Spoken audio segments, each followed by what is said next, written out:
George Dawson, जो एक गुलाम के पोते थे, ने 48 साल की उम्र में पढ़ना सीखा। इस उपलब्धि ने उन्हें दुनिया भर में मशहूर कर दिया।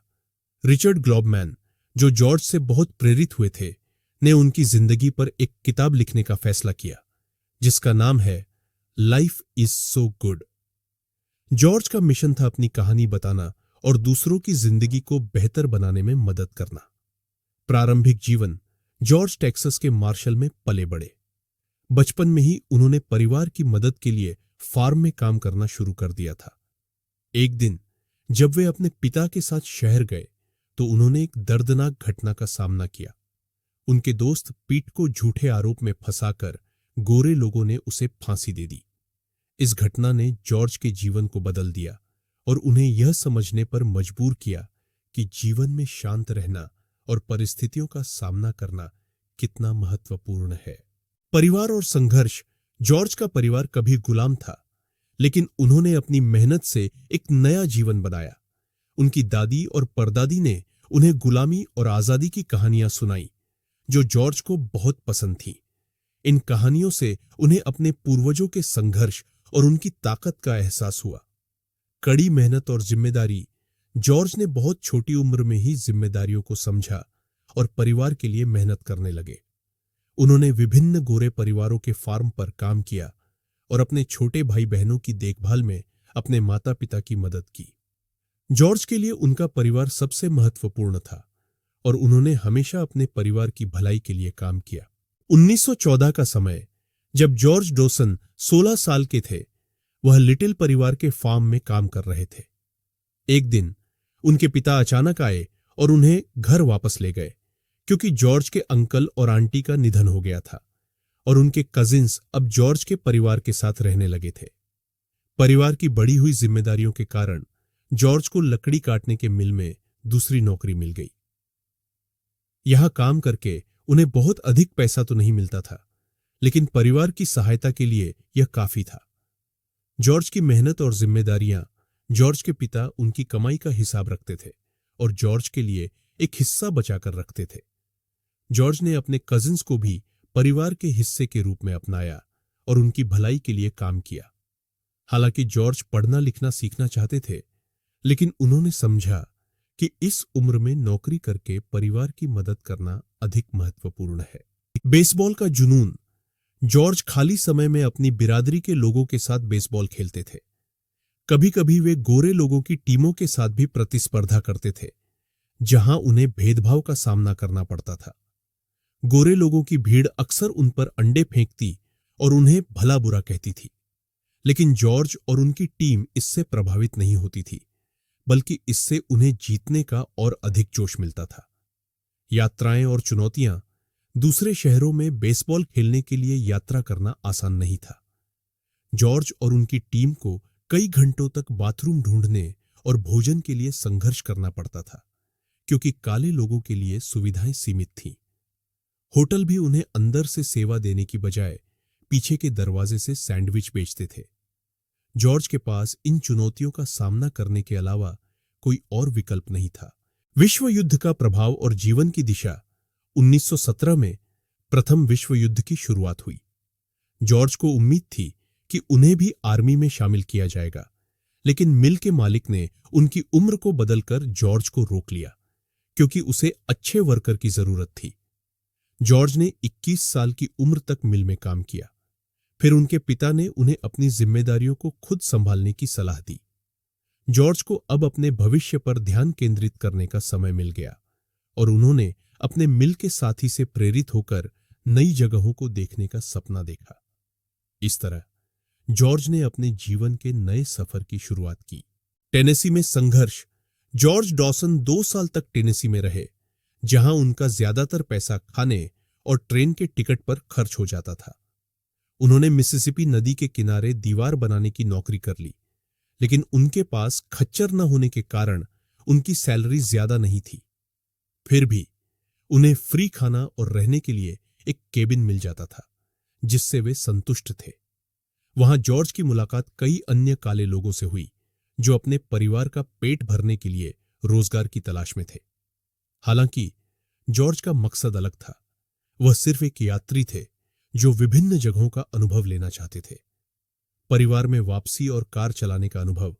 1933 में जॉर्ज अपने गृहनगर मार्शल लौटे। उन्होंने अपने परिवार के लिए उपहार लाए, जिसमें उनके भाई बहनों के लिए कैंडी और उनकी मां के लिए एक ड्रेस थी। जब वह अपने खेत पर गए तो वहां एक सेल्समैन से मिले, जिसने उन्हें पहली बार कार चलाने का मौका दिया। यह जॉर्ज के लिए एक अनोखा अनुभव था और उनके परिवार के लिए भी यह एक बड़ी बात थी, खासकर उनके पिता के लिए। उनकी मां ने महसूस किया कि जॉर्ज अब घर में लंबे समय तक नहीं रुकेंगे और उन्हें विभिन्न जगहों को और अधिक एक्सप्लोर करने के लिए प्रोत्साहित किया। मेक्सिको की यात्रा। इसके बाद जॉर्ज ह्यूस्टन और ब्राउन्सविले, टेक्सास होते हुए मेक्सिको पहुंचे। वहां एक गोरे व्यक्ति जो स्पेनिश था ने उन्हें अपने कप से पानी पीने की पेशकश की, जिससे जॉर्ज को हैरानी हुई। जॉर्ज इस व्यक्ति के साथ भोजन करने के लिए एक रेस्टोरेंट में गए और महसूस किया कि यह जगह टेक्सास से कितनी अलग थी। जॉर्ज ने मेक्सिको में रहने का विचार किया, लेकिन अंततः उन्हें एहसास हुआ कि टेक्सास ही उनका असली घर है, चाहे वहां भेदभाव कितना भी हो। टेक्सास से सेंट लुइस की यात्रा। टेक्सास लौटने के बाद जॉर्ज ने महसूस किया कि वह अभी वहां रहने के लिए तैयार नहीं थे, इसलिए उन्होंने एक नई जगह की यात्रा का फैसला किया। ट्रेन में उनकी मुलाकात आर्टिस्ट नामक एक व्यक्ति से हुई, जिसने उन्हें अपनी बदलती सोच और आत्मविश्वास का एहसास दिलाया। सेंट लुइस पहुंचने पर उन्हें खाने के लिए एक कैफे ढूंढने में काफी दिक्कत हुई, क्योंकि ज्यादातर कैफे गोरे लोगों के लिए ही थे।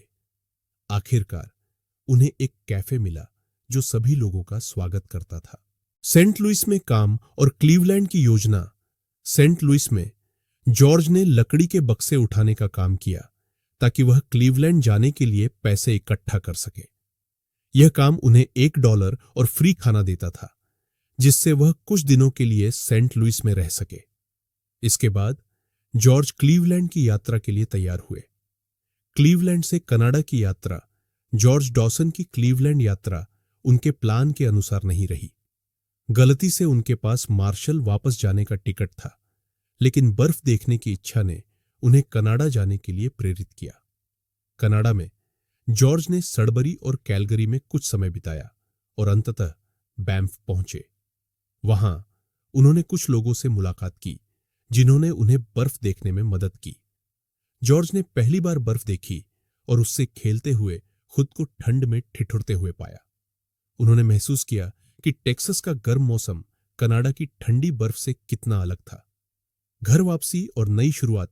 1928 में जॉर्ज ने घर लौटने का फैसला किया। कैलिफोर्निया से होते हुए वे डल्लास के कई शहरों से गुजरे और मार्शल पहुंचे, जहां उनकी आंटी ने उन्हें बताया कि उनका परिवार कॉफमैन, टेक्सास में बस गया है। अपने परिवार से मिलने के बाद जॉर्ज ने अपने माता पिता के पास एक घर लिया और रेलवे में नौकरी शुरू की। यहीं उनकी मुलाकात एल्जेनिया नाम की एक महिला से हुई, जिनसे वे जल्द ही विवाह कर डल्लास में बस गए। उनके 7 बच्चे हुए, जिनमें सबसे बड़ी अमेलिया थी। परिवार और करियर। जॉर्ज और एल्जेनिया ने अपने बच्चों को अच्छे संस्कार और शिक्षा दी। उन्होंने अपने बच्चों को सिखाया कि कैसे भेदभाव से निपटना है और सबके साथ मिलजुल कर रहना है। 1938 में जॉर्ज को ऑक्स फार्म डेयरी में नौकरी मिली, जहां उन्होंने 1963 तक काम किया। 65 साल की उम्र में उन्हें रिटायरमेंट के विकल्प मिले, जिनमें से उन्होंने $1800 का एक बार का कैश पेमेंट चुना। हालांकि बाद में उन्हें लगा कि उन्हें मंथली चेक का विकल्प चुनना चाहिए था, फिर भी सोशल सिक्योरिटी का चेक उनके लिए पर्याप्त था। जॉर्ज और युद्ध का अनुभव। जॉर्ज डॉसन प्रथम विश्व युद्ध में हिस्सा नहीं ले पाए थे, क्योंकि उस समय उनकी उम्र को बदलकर उन्हें एक बच्चा बता दिया गया था।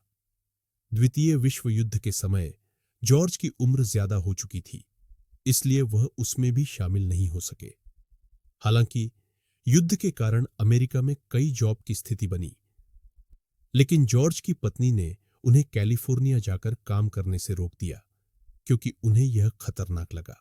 रेडियो और हिटलर की क्रूरता। जॉर्ज पढ़ना लिखना नहीं जानते थे, लेकिन दुनिया की घटनाओं से अवगत रहने के लिए उनके पास एक रेडियो था। वह हिटलर की क्रूरता और उसके अन्यायपूर्ण कार्यों के बारे में सुनते थे।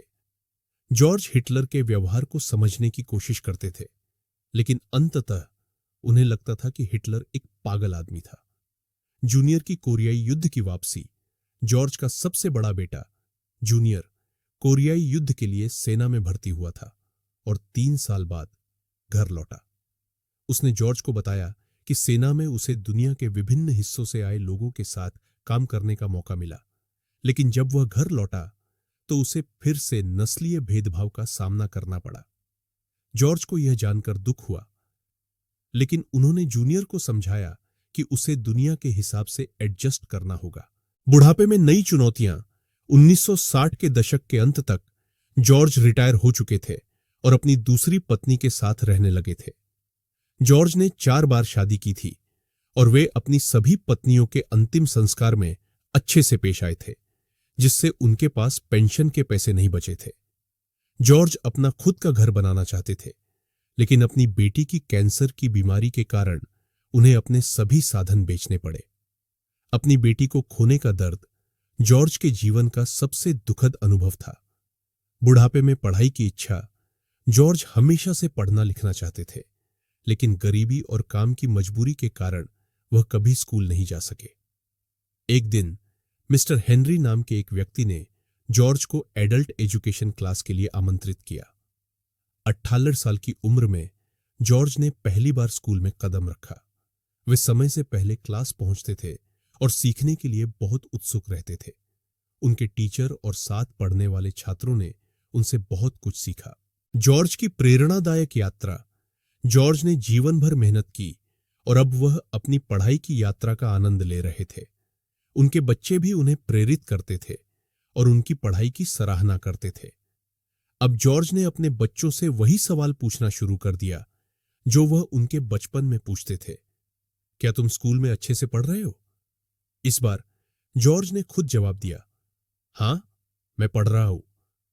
इस समरी के निष्कर्ष में हमने जॉर्ज डॉसन की प्रेरणादायक जीवन यात्रा से सीखा कि जीवन के संघर्षों और कठिनाइयों के बावजूद आभार और सरलता से जीना संभव है। जॉर्ज ने अपने जीवन में बहुत सी चुनौतियों का सामना किया, लेकिन उन्होंने कभी भी कड़वाहट या निराशा को अपने ऊपर हावी नहीं होने दिया। उन्होंने हमेशा दूसरों के साथ दयालुता और सम्मान का व्यवहार किया और अपने कार्यों से दूसरों की मदद करने का जज्बा बनाए रखा। जॉर्ज की कहानी हमें यह सिखाती है कि उम्र कोई बाधा नहीं है। उन्होंने 98 साल की उम्र में पढ़ना लिखना सीखा और इस प्रक्रिया में उन्होंने न केवल खुद को बल्कि अपने आसपास के लोगों को भी प्रेरित किया। जॉर्ज का जीवन हमें याद दिलाता है कि संतोष और आभार जीवन की सच्ची कुंजी है। उनके सरल जीवन में भी उन्होंने दूसरों को प्रेरित किया और मीनिंगफुल लाइफ जीने की राह दिखाई। जॉर्ज ने हमें यह भी सिखाया कि समय बहुत तेजी से गुजरता है और हमें हर पल को जीना चाहिए, उसे यादगार बनाना चाहिए। उनकी सादगी, कड़ी मेहनत और सही काम करने की प्रवृत्ति हमारे लिए एक आदर्श है। जॉर्ज का जीवन इस बात का प्रमाण है कि हमारे पास जो कुछ भी है उसकी कद्र करनी चाहिए और जीवन को पूरी तरह से जीना चाहिए। जॉर्ज डॉसन की कहानी हमें प्रेरित करती है कि हम अपनी जिंदगी को बेहतर और खूबसूरत बना सकते हैं। बस हमें सही दृष्टिकोण और आभार के साथ जीना सीखना चाहिए।